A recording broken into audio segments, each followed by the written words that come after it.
এক ছেকেণ্ড ভিডিঅ'টো স্কিপ নকৰিবি। যদি আপুনি এজন অসমীয়া হয়, যদি আপোনাৰ গাত অসমীয়াৰ তেজ আছে, তেনেহ'লে কথাকেইটা শুনি যাওক।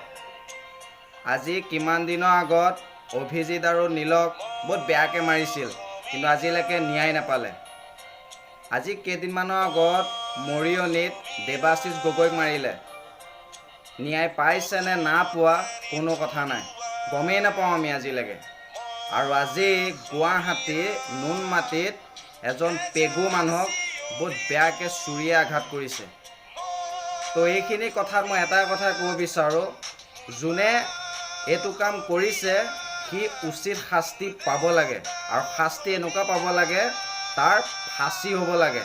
মই মোৰ অসমীয়া হিচাপে মই দায়িত্ব পালন কৰিলোঁ। বাকী আপোনালোকৰ কথা, মোৰ ভিডিঅ'টো চাই লাইক কৰে, কমেণ্ট কৰে, শ্বেয়াৰ কৰে, নকৰে, মুঠতে দোষীয়ে শাস্তি পাব লাগে।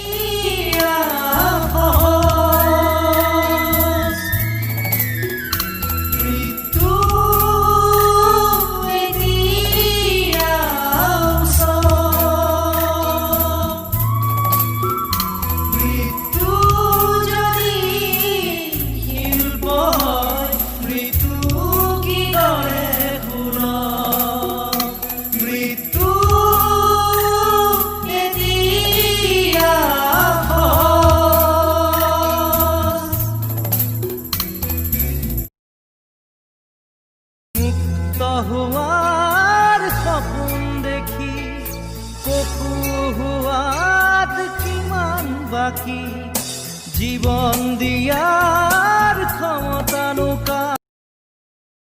এতিয়া সহজ মৃত্যু